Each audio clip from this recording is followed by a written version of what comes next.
1 Samuel chapter 2. Hannah prayed, "The Lord has filled my heart with joy. How happy I am because of what he has done.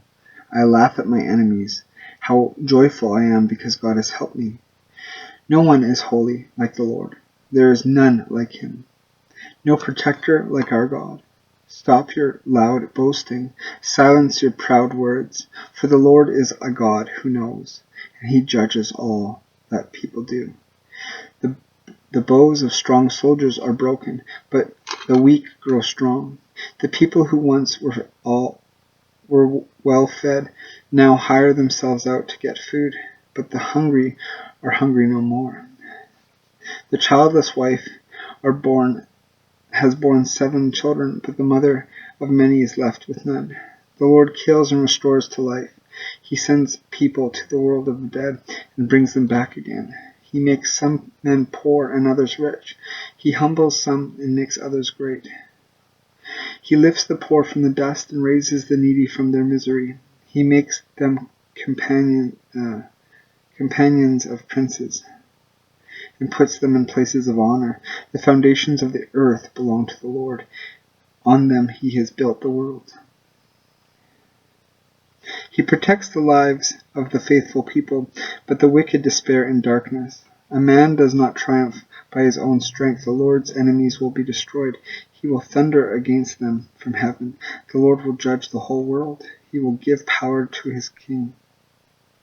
He will make his chosen king victorious. Then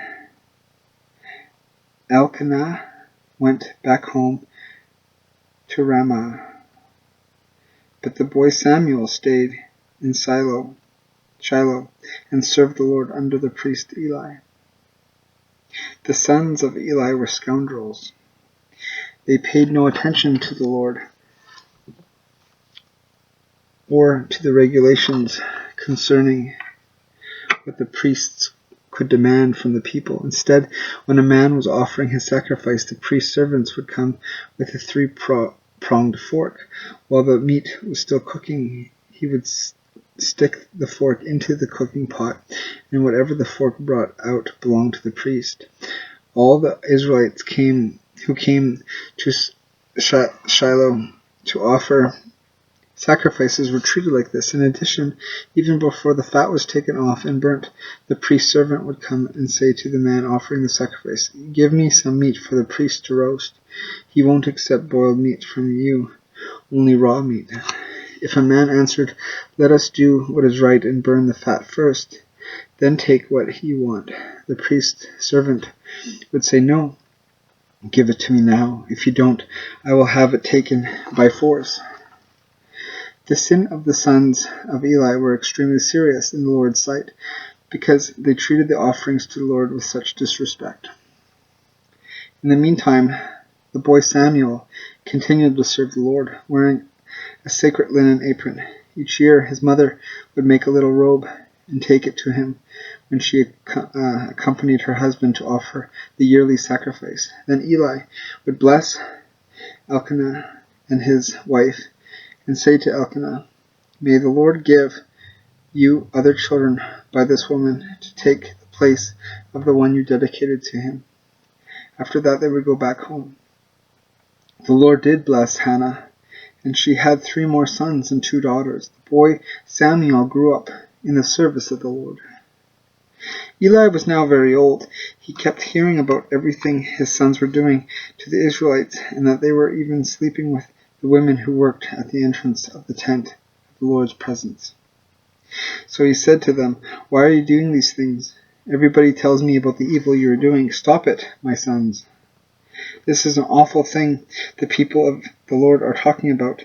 If a man sins against another man, God can defend him. But who can defend a man who sins against the Lord?"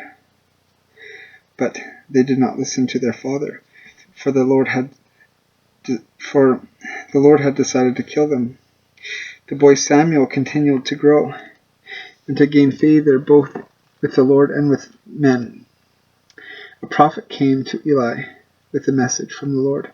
"When your ancestor Aaron and his family were slaves to the king of Egypt, I revealed myself to Aaron.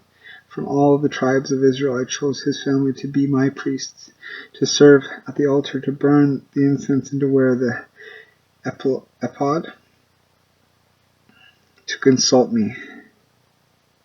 And I gave them the right to keep a share of the sacrifices burnt on the altar. Why then do you look with greed at the sacrifices and offerings which I require of my people? Why, Eli, do you honor your sons more than me by letting them fatten themselves on the best parts of the sacrifice my people offered to me? I, the Lord God of Israel, promised in the past that your family and your clan would serve me as priests for all time, but now I say that I won't have it any longer. Instead, I will honor those who honor me, and I will treat with contempt those who despise me. Listen, the time is coming when I will kill all the young men in your family and your clan, so that no man in your family will live to be old. You will be troubled and look with envy on all the blessings I give to the other people of Israel, but no one in your family will ever again live to old age. Yet I will keep one of your descendants alive, and he will serve me as a priest, but he will become blind and lose all hope, and all your descendants will die a violent death. When your two sons, Hophni and Phinehas, both die on the same day, this will show you that evening I have said will come true, that everything I have said will come true. I will choose a priest who will be faithful to me and do everything I want him to. I will give him descendants who will always serve in the presence of my chosen king. Any of your descendants who survive will have to go to the priest and ask him for money and food and beg to be allowed to help the priest in order to have something to eat. This is 1 Samuel chapter 2.